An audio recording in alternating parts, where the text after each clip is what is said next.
Hoje é sexta-feira, dia 12 de janeiro de 2024. Eu sou o Padre Júnior Pereira e estamos começando a nossa Academia Espiritual. Louvado seja nosso Senhor Jesus Cristo, para sempre seja louvado. Salve Maria, Mãe da Misericórdia. Estamos na primeira semana do tempo comum. Os milagres são meios e não fim último do ministério de Jesus. Começa agora a Academia Espiritual, a Palavra de Deus fortalecendo a musculatura da nossa alma. Comunicando, Padre Júnior Pereira.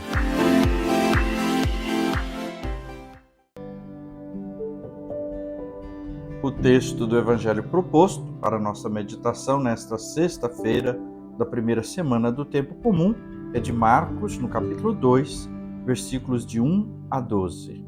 Proclamação do Evangelho de Jesus Cristo segundo Marcos. Glória a vós, Senhor. Alguns dias depois, Jesus entrou de novo em Cafarnaum. Logo se espalhou a notícia de que ele estava em casa, e reuniram-se ali tantas pessoas que já não havia lugar nem mesmo diante da porta. E Jesus anunciava-lhes a palavra. Trouxeram-lhe então um paralítico carregado por 4 homens. Mas não conseguindo chegar até Jesus por causa da multidão, abriram então o teto bem em cima do lugar onde ele se encontrava. Por essa abertura desceram a cama em que o paralítico estava deitado. Quando viu a fé daqueles homens, Jesus disse ao paralítico: Filho, os teus pecados estão perdoados. Ora, alguns mestres da lei que estavam ali sentados refletiam em seus corações: Como este homem pode falar assim? Ele está blasfemando. Ninguém pode perdoar os pecados a não ser Deus. Jesus percebeu logo que eles estavam pensando no seu íntimo e disse: Por que pensais assim em vossos corações? Que é mais fácil dizer ao paralítico: Os teus pecados estão perdoados, ou dizer: Levanta-te, pega a tua cama e anda? Pois bem, para que saibais que o Filho do Homem tem na terra poder de perdoar o pecado, disse ele ao paralítico: Eu te ordeno, levanta-te, pega a tua cama e vai para a tua casa. O paralítico então se levantou e, carregando a sua cama, saiu diante de todos. E ficaram todos admirados e louvavam a Deus, dizendo: Nunca vimos uma coisa assim. Palavra da salvação, glória a vós, Senhor. Este texto do Evangelho que acabamos de ouvir nos mostra um grande contraste, um contraste de fé. Temos de um lado aquele paralítico e aqueles homens que o levavam, cheios de fé e confiança a Jesus. Venceram todas as dificuldades para que ele chegasse próximo a Jesus. De outro lado, nós temos os mestres da lei, os escribas, homens que colocam dificuldade, que não conseguem, vendo a ação de Jesus, a ação do próprio Deus, acreditar que Jesus é o Messias, que Jesus é o Filho de Deus. Muitas vezes também nós poderemos ser colocados com realidades que nos fazem duvidar do poder e da ação de Deus. Nos fazem tomar atitudes diabólicas contra a própria mão de Deus. No texto do Evangelho, Jesus primeiro perdoa os pecados para depois curar. O perdão revela que antes de curar o corpo, a cura da alma é uma prioridade. Não podemos pedir a Deus somente curas físicas, mas sobretudo cura das doenças espirituais, porque elas é que de fato adoecem a nossa existência. O perdão é o maior de todos os milagres. Dar o perdão, ser perdoado por alguém, e, sobretudo, pedir e ter a certeza, através do ministério da igreja, do perdão do próprio Deus. Este é o maior de todos os milagres, mais do que uma cura física. E muitas vezes nós precisamos ser instrumentos para esse perdão, para o perdão de Deus ou para o perdão dos outros, como aqueles homens que levaram o paralítico até Jesus. Várias foram as dificuldades, já acenamos. O peso do homem, que tinha que ser carregado por 4 pessoas.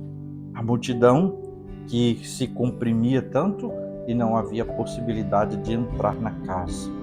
A falta de lugar, o ter que subir no telhado carregando aquele homem. Abrir o telhado, descer com o paralítico. Enfim, muitas dificuldades, mas eles venceram na perseverança e na criatividade. Essa é também uma mensagem, um ensinamento para nós. Perseverança e criatividade. Não ficar sempre no fizemos assim e vamos continuar fazendo assim. Na igreja tem muito disso. As pessoas dizem, mas nós sempre fizemos desse jeito. Por que agora a gente vai mudar? Se é possível fazer melhor, com maior criatividade e para um benefício maior, por que não? Os escribas, eles estavam, de certo modo, certos quando afirmavam só Deus pode perdoar. Mas eles estavam travados, fechados, quando não conseguiam perceber em Jesus a presença, a realidade do próprio Deus que vem perdoar.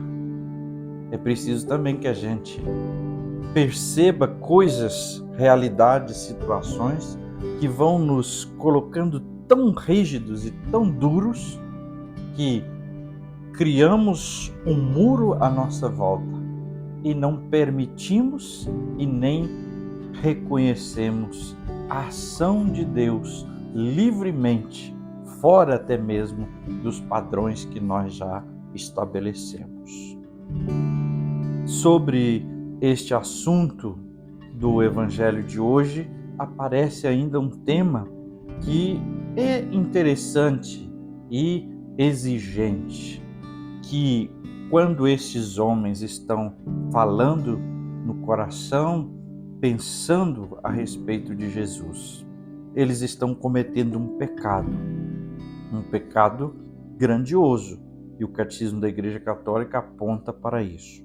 Precisamos então estar atentos a esses pecados ligados, que são chamadas ofensas à verdade, que é a maledicência, a calúnia e o juízo temerário.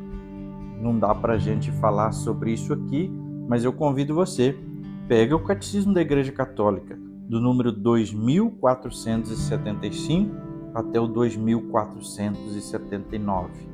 Lá tem um ensinamento, uma catequese, justamente sobre essas ofensas à verdade. E repito, a maledicência, a calúnia e o juízo temerário.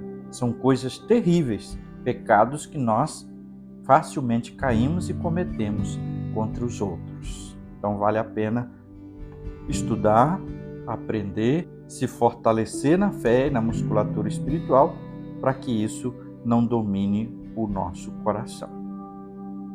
Senhor Jesus, nós queremos neste dia pedir que cure o nosso coração de toda maldade, de todo juízo temerário e de qualquer pensamento negativo, maldoso. Queremos, Senhor, nos apresentar a Ti, cheios de fé e confiança, pedindo perdão, pedindo a misericórdia. Queremos também colocar tantas pessoas amadas aos Teus pés para serem curadas. E agora, a bênção de Deus. Que o Senhor te abençoe e te guarde. Que Ele esteja acima para abençoar, atrás para guardar, à frente para guiar, ao lado para acompanhar. Que Ele volte o seu rosto e dê sua paz e sua bênção. Que ela desça abundantemente. E abençoe-vos Deus Todo-Poderoso, Pai, e Filho e Espírito Santo. Amém.